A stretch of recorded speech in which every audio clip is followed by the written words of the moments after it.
All right, here we are at our lab tour destination. This is Chapman Hall. It's named after Max C. Chapman Jr., who's a pretty wealthy alum of the university. He played football here. He was also in finance, so he made a lot of money on Wall Street. And he decided that some of his philanthropy for the university would go toward helping add a new building to the science complex. And so this is Chapman, as I mentioned, and it is a building that you will likely spend a lot of time in if you are a STEM scholar at UNC, because there's physics in there, chemistry, marine sciences, applied physical sciences, and a few other specialized groups who occupy and work in this building, as well as two major, actually three large lecture halls in this building. So you'll get to know this space during your time here at Carolina. So let's go see what we're here to learn about today with Dr. Superfine. Dr. Superfine, thanks for having us today. Sure, of course. Come on in. Thank you. So we're live. We are live. We're live. So this is Chapman Hall, and my laboratory is in the basement, and we're going to practice social distancing you'll be in that corner.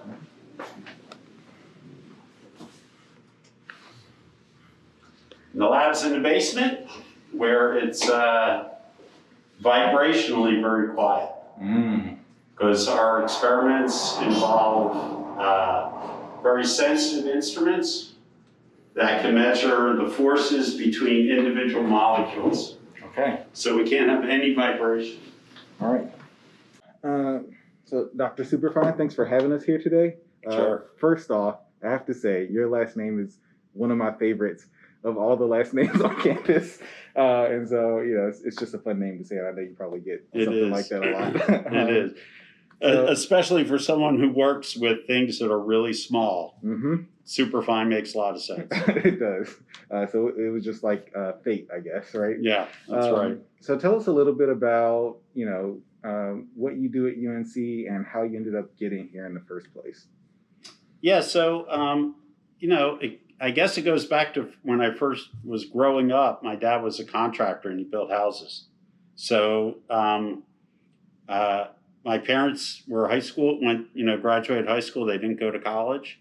But from working on houses the whole time I was growing up, I love putting my hands on things, and I love building things.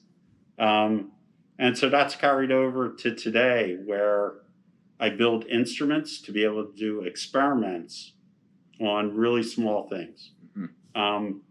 But as a physicist, I love applying math to problems.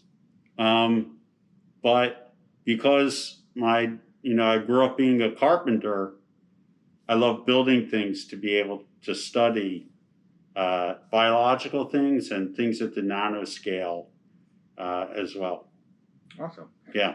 And so what is your role at UNC and how did you end up getting here? Actually, can you go through your educational background? Where'd you go to school? And how'd you end up at UNC? And what do you do now? So I in high school, the school I went to ended up being a magnet school for aerospace program.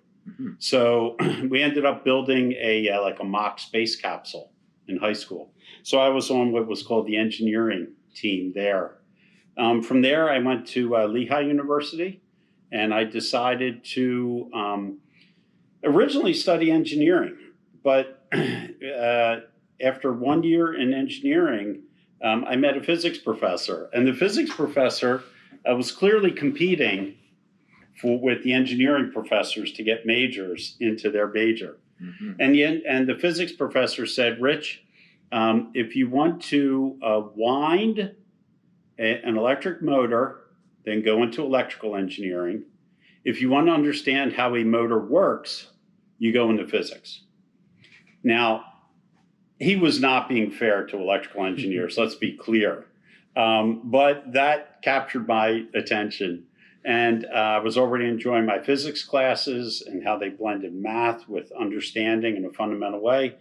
So I studied physics at Lehigh University. When I graduated there, I was frankly a little bit tired of taking classes. So I was burned out. I didn't want to go to graduate school right away.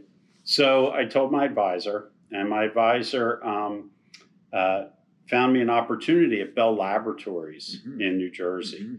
And at the time, Bell Laboratories was the premier physics laboratory in the world. So, you know, this was not like going to the beach for a year. This was like still being immersed in physics research. But it took me out of the classroom and put me into a laboratory and a different kind of environment from school. It was refreshing. I recharged my batteries. I got re-excited about research at really the highest international level. And after 3 years of that, I realized I was being a technician, but I wanted to understand more about what it was that I was doing, and I wanted to like work on my own ideas. And to do that, that's why you go to graduate school. And I also started appreciating that I didn't want to be in a corporate setting. But I wanted to be in an academic setting. I wanted to be at a university where you always have the excitement and the energy of students all the time. You have the excitement of teaching, and you still have the excitement of doing research. And that combination is really, I mean, I love it, and that's why I love being at a university. So from there, I applied to graduate schools, and I ended up going to University of California, Berkeley. And that was just a great experience. So I was there about 6 years in graduate school, and then I did a 1-year postdoc. And from there, I knew going into graduate school, I wanted to be a professor. So looked for a job, got a job here at UNC. Beautiful campus, great opportunities for doing all the science that I wanted to do. So my wife and I and our daughter was 1 year old at the time, moved here in 1992. Nice. And most important, the year after that, UNC won the basketball national championship. All right, so you brought that good luck to the So to I the brought campus. that with me, and I have been a Tar Heel basketball fan, a rabid Tar Heel basketball fan ever since. Very awesome. Yeah. And so tell us a little bit about your research and the types of questions, because you mentioned already that you like to build things to look at, you know, the very small things that are happening at the biological level. So tell us a little bit about some of the things that you're interested in studying. Yeah. So when I first got here, I set up a laboratory where we studied really small objects at the molecular and the nanometer scale. And we started working on these pieces of graphite that were graphite cylinders called nanotubes. And we studied their electronic properties and mechanical properties. We made kind of devices from them. But while I was doing that, I also started studying biology and understand the physics of biology. And what I saw in biology just staggered me. And the games that I was playing with nanomaterials, in the end, seemed much less sophisticated and wondrous than the biological counterparts. And that has continued to this day. So I would recommend any student who wants to understand this fascination to look up a Roomba. So the Roomba is the little robot that vacuums your room, right? It's this round thing. You could look up videos of it moving around the room, vacuuming the room. It hits a wall, backs up, turns. Then you could look up a movie of a macrophage chasing a bacteria. It's an old movie. It may be like 40 years old. And the movie is of this cell. And it is literally, it's in a field of red blood cells. And this macrophage, this phagocytic cell, is chasing a bacteria. And you can see the bacteria. It's like this little dot jiggling around. And this macrophage is chasing it. It's pushing away the red blood cells. It's not eating those.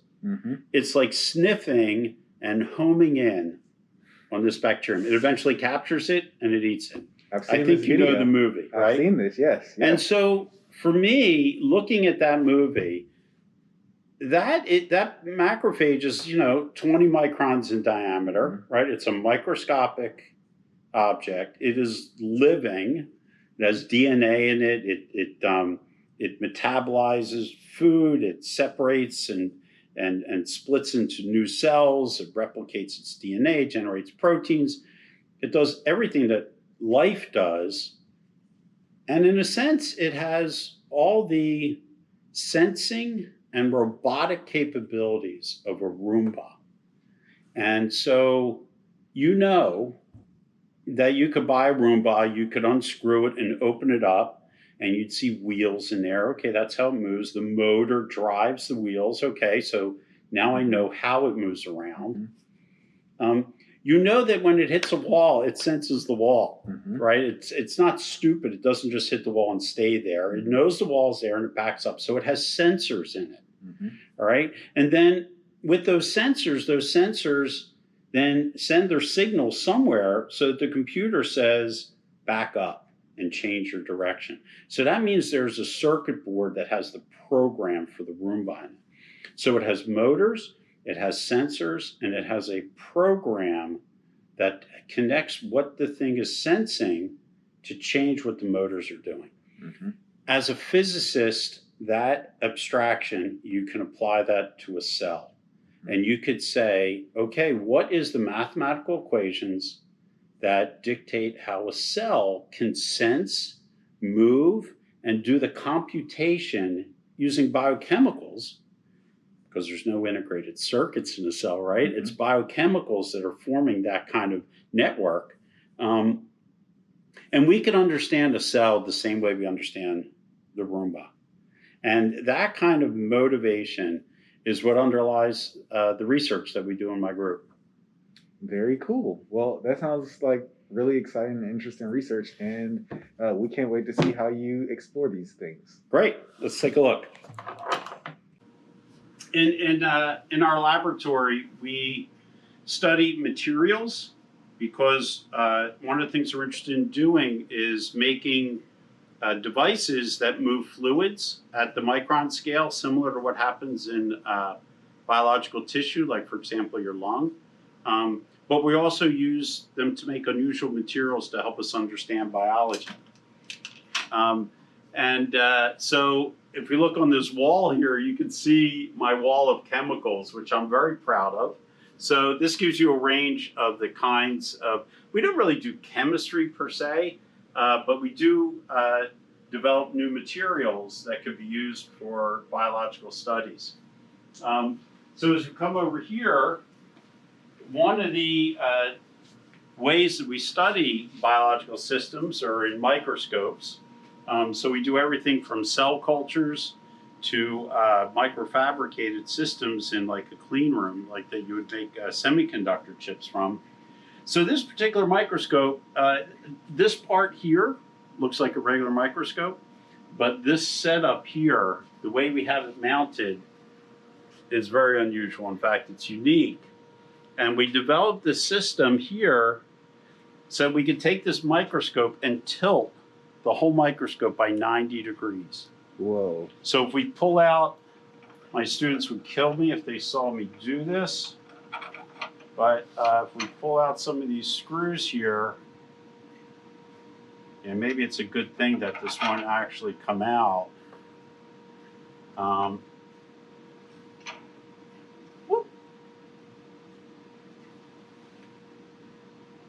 Yeah, that screw is not going to go. There we go. All right, so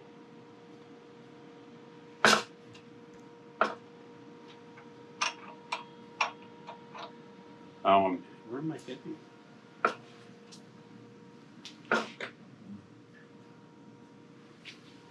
Oh, there's a back here. They know that I'm going to try to move this.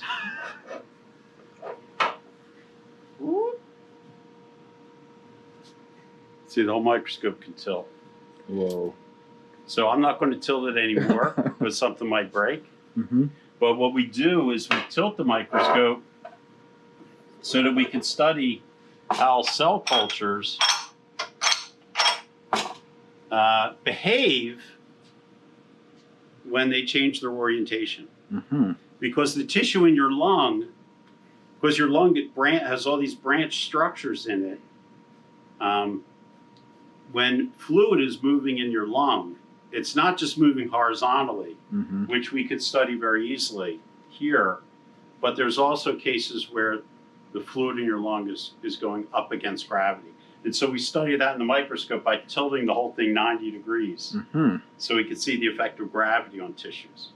And that's a kind of weird thing that a physicist does when they're studying biology. All right, so why don't we go, let me grab my glasses quickly. Why don't we come in here, in this room here. This is where we have our cell cultures. So we do biology combined with physics. So we have a cell culture hood over there. We have an incubator against the wall over there. And it's a little bit messy, but we're working on cleaning things up. But that's the, here's where we do all the cell cultures, because we do biology in combination with the physics. All right, so let's walk over to another part of our lab. So in this laboratory, we have several microscope systems. We'll come back to that one in a moment. This one here is a high throughput microscope system which we built. And this is made so that we can, you can see that there are 12 objectives here, all packed under something called a multi-well plate. And the multi-well plate allows us to put 96 samples. Here's an example of a multi-well plate. And you can see it has room for 96 separate samples there. And we can put that in, and the microscope will automatically go around to all 96 spaces. So we can study, we can process many more samples at one time. So we built that. That's a custom-built microscope, and it's a kind of combination of physics, biology, and engineering that we do. Yeah. Again, going back to my roots as a carpenter, I love building instruments. This is very cool. Is this connected to these computers up here? No, it's connected to these computers in here. Each one of those objectives, you could think of it as a separate microscope. If you come back here, you could see the 12 computers that they're connected to. That's pretty cool. Yeah.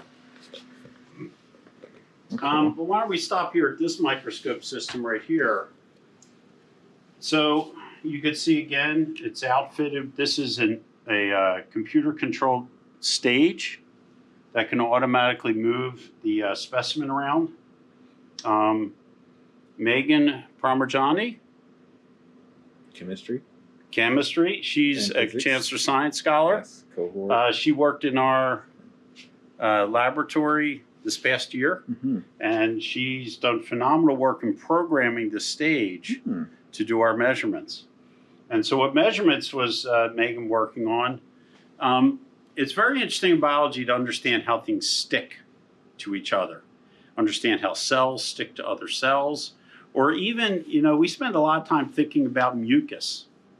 And mucus is a substance that in the lung, it coats the inner recesses of the lung, and in doing so, it traps dust particles that you breathe in, or bacteria or viruses like COVID. They get trapped in mucus. They then cannot get through to the cells which they want to infect. And if your body has enough time, that mucus can be cleared out of the lung and carry away the infections. All right. But it's very important to understand that mucus and how well it sticks to other cells in the body. So what we do to study that is we take magnetic beads. These are about 20 microns in diameter, and we coat them with mucus, very thin layer of mucus molecules. We then drop those beads onto the surface of a cell, and then we pull them up. And the force that it takes to pull them up teaches us about how mucus sticks to cells. I see. And so where do you get the mucus molecules from?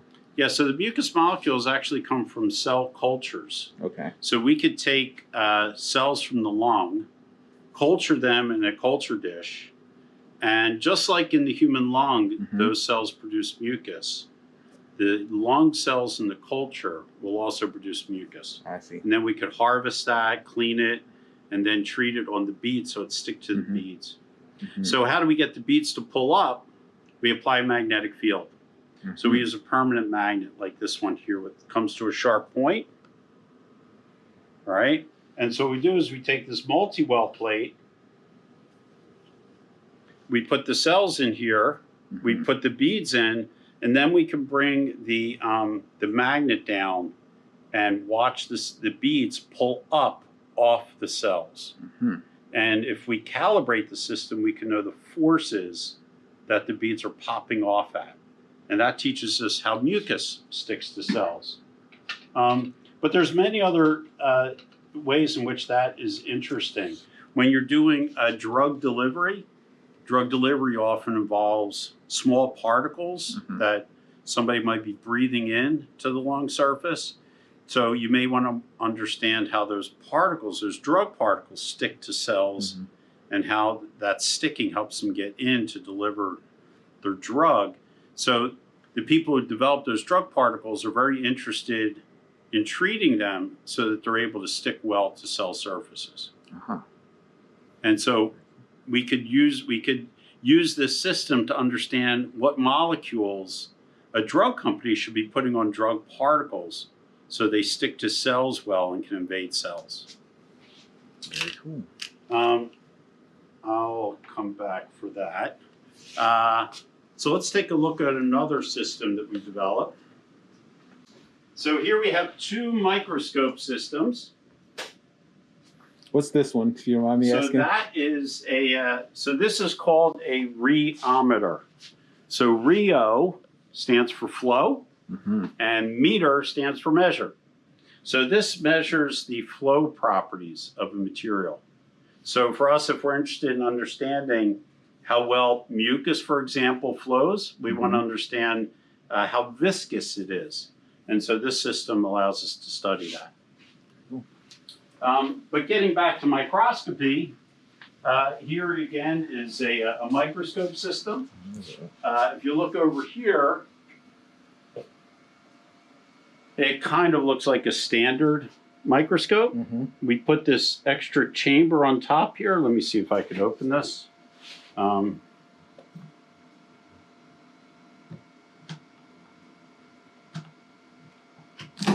we go. This system here is really set up to keep the temperature around 37 degrees, which is what your body is. And so we like to keep the cells at that same temperature. It also keeps the environment moist for cells so they don't dry out. But the rest of it on the back here, you can see this custom optical system. And this custom optical system is made so that we can control how the light goes into the microscope so we could see things inside the microscope with even greater precision and control than you can with the standard microscope. So this again is part of what we do within my laboratory. Is we love building new instrumentation to improve the ways in which we can see and study things.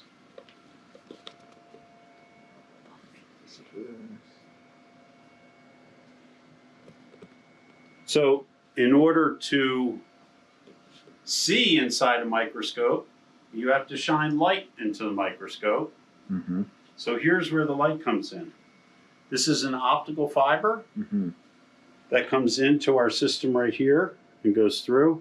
But the laser is coming in through this optical fiber. If we walk over here, we'll see where the lasers are. They're over in this room here.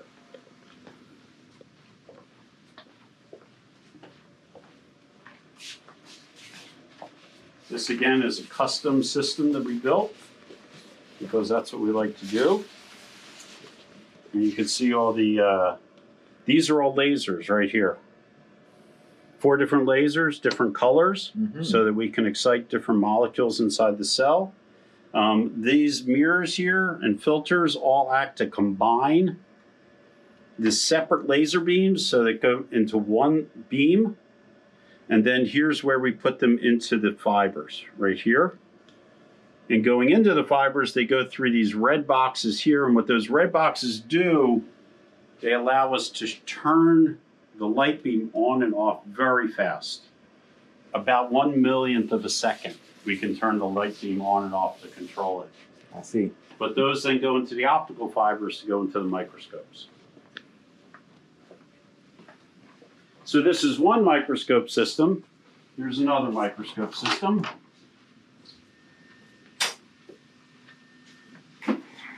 So this microscope system looks similar to the other one, but we had to fit it inside this chamber here, which is a sound isolation chamber.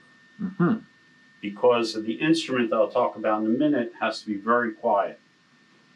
So again, here's a microscope. It looks like a standard laboratory microscope, but again, we've added our custom optics to it so that we can see our cells in unusual ways. But here, what we're interested in doing is not just looking at the cells, but touching them. All right, we want to apply forces to the cells to see how they respond to those forces. And for that, we take this instrument here. It's called an atomic force microscope, or AFM. This flips over and goes on top of the cells. So the cells go right here. This goes on top. Mm-hmm. And what the AFM does is it brings a sharp tip. This tip could be as sharp as a single molecule. And it comes down and it touches the cells. All right? Mm-hmm. Why do we want to touch a cell? It turns out that cells respond to forces. Right? Remember I talked about the Roomba, Mm-hmm. and when the Roomba hits a wall, it turns around. Well, if a cell is on a surface that is very stiff, it turns out the cell decides to become stiff itself. And if it's on a very soft substrate, it becomes soft. Why is that interesting or important? Well, think about a cell that's called what we call a stem cell. It hasn't decided exactly what kind of cell it's going to be yet. Mm-hmm. But if that cell is in a bone, it senses that it's in a very stiff environment, Mm-hmm. and it decides to become a bone cell. If it's in a muscle like the heart, and the heart is stretching rhythmically, that cell decides to be a heart muscle cell. And it'll start twitching rhythmically along with the cells around it. So the idea that cells listen to their environment, feel the environment, and make decisions and change based on that is a major area that we study. Yeah. So this is really interesting because a lot of people who look at, cells and thinking about them, deciding their fates, they focus on, the chemical signals, the genetics, but I haven't heard anyone talking about, the physical forces that the cell is feeling actually influencing the outcome of what that cell becomes. So that is a really interesting perspective that we've not been hearing about. Yeah, that's right. So the area in general is called mechanobiology. Mm-hmm. So mechano is kind of forces, and then the biology. And so it's a relatively new area, but it has a lot of different applications and very active area of study. Very cool. Yeah. All right. And you did mention that this needed to be soundproof. So why does it have to be soundproof? Yeah, so this tip, the atomic force microscope tip, it's actually a very sharp tip, but it's connected to a very thin flap of silicon. Mm-hmm. It's if you take a piece of aluminum foil and you make a piece about 1 inch long, Mm-hmm. maybe a 1/2 inch wide, that's about how floppy this tip is. All right, Okay. or the cantilever is. And so it turns out that just talking, the sound waves from talking, will make that cantilever vibrate. Mm-hmm. And when it vibrates like that, that's bad for us because we want to know how the cell is vibrating. Mm-hmm. All right, that's why we're in the basement here, where we're at the very lowest vibrations, because we're on the ground, really. But then we have to close this. Otherwise, when we look at the signals from the atomic force microscope, you can actually pick up conversations in the room. It's pretty amazing. Yeah. Yeah. So because we're trying to measure the most sensitive forces in nature, we have to get rid of all the other influences that might affect the measurement. Very cool. So we close this up. Yes. It both makes things very dark inside, but it also makes things very quiet acoustically. Mm-hmm. Yeah. Oh, cool. So you can see the students that come into our laboratory, they're good at math because they're generally studying, they're studying chemistry, they're studying physics, they're studying biomedical engineering, but they're also studying biology. So they have to find wonder in studying life and living systems. They have to find wonder in studying cells and understanding, how do you take cells and culture them, and how do you pay attention to cells in a way to get them to live and behave like they normally do. But you also we also like people who are good with working with their hands, and they like to build things. Right? They like electronics, or they like optics, they love mechanics. And so really our group kind of brings people together that have different kinds of expertise. It's rare that somebody knows all of that. So our group is very interdisciplinary, and it enjoys having people that are good at different things come together to form teams to solve these problems. Awesome. Well, if that concludes our tour, Dr. Superfine, thank you so much for spending time with us, for showing us all the cool research that you're doing. I think students will be really excited to come check your lab out and join Megan, perhaps. Absolutely. Who's cohort 7, to come, work in this really awesome space. So thank you.